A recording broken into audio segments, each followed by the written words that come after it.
तुम्ही 3 रुपये पर डेने काम करणारे, 90 रुपये महिन्याने काम करणारा माणूस आहे, त्याच्या आज 11 फॅक्टरी आहे, तो लोकांना याचा उपयोग झाला पाहिजे हे तो तुम्हाला बोलता यायला पाहिजे. मग कंचे सरांचा तुम्ही संपर्क साधा. त्यांना म्हणलो आणि त्यांचा फोन नंबर, म्हणजे पप्पा फोन नंबर देतो, पण तुमचं एक लकी ड्रॉ आहे का शनिवारी ते तिथं असतात, शनिवारी तुमची फॅक्टरी बंद असते, कारण तुम्ही फॅक्टरीत जास्त वेळ देता. शनिवारी तुम्हाला फॅक्टरीत जायची गरज नाही, त्यांच्याकडे वेळ द्या. मग त्यांना मी फोन लावला, सर माझ्या मुलाने नंबर दिला हा आणि मी कधी येऊ शकतो, तो शनिवारी तुम्ही 11 वाजता हजर आले. एकच शब्द बोलले ते. आणि तुम्ही आलो आणि त्या दिवशी दुपारी असाच लंच टाईम झाला, टी टाईम झाला. कधी सरांना म्हटलं आता मला पुढं काय करावं लागेल, मला तुमच्याकडं हे घ्यायचं आहे, प्रवेश घ्यायचा आहे तुमच्या ह्याच्यामध्ये. ते म्हणलं काय नाही, 21,000 रुपये आपली फी आहे आणि तुम्ही कधी द्या. म्हणलं नाही आहे माझ्याकडे, घेऊन टाका तुम्ही. मी त्यांना दिली. बाकीचे लोक बघायला लागले, आम्हाला 2 तासाला 1 तासाला लगेच पैसे दिले. आम्ही तर 5-5 हजारच दिले, अजून आमचे पैसे बाकी आहे. म्हणलं तसं नाही, तुम्हाला ज्ञान कमी आहे म्हणून तुम्ही पैसे हप्त्याने देत आहे. मला ज्ञान कुठंतरी मिळालं, मी लगेच पैसे द्यायला तयार आहे. याचा अर्थ काय झाला की तुम्हाला समोरचा माणूस ओळखता आला पाहिजे की बा आपल्याला.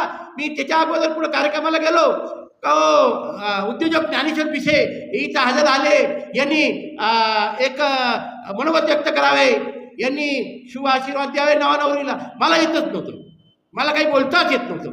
मी सत्य गोष्ट सांगतो आणि सत्य गोष्ट जो सांगल त्याला जे ओळखतं, खोटं नाटं सांगून काही फायदा नाही. तर मी लपून बसायचो आणि बामणाला चिमटा दाबायचो, तुम्ही सांगा का बा टाईम झाला आहे, आवरून घ्या. म्हणजे या सगळ्या गोष्टी तुम्हाला काय सांगतो मी. आज मला मराठा प्रसारक जे कॉलेज आहे, टेक्निकल कॉलेज, मला एक सरांग क्लासला आल्यानंतर 1 महिने त्यांनी मला तिथं याला बोलावलं लेक्चरला. साहेब तुमचा जो अनुभव आहे आमच्या विद्यार्थ्यांना सांगा. आमचे विद्यार्थी निश्चित शिकले, पण त्यांना मी सांगितलं तुमचं, त्यांचे जे प्रचारक होते ते माझे मित्र होते, डेरले साहेब त्यांचं नाव आहे डेरले. ते म्हणा साहेब आमच्या मुलांना असा खरा माणूस पाहिजे का तुम्ही झिरोतून कशी वरती आली,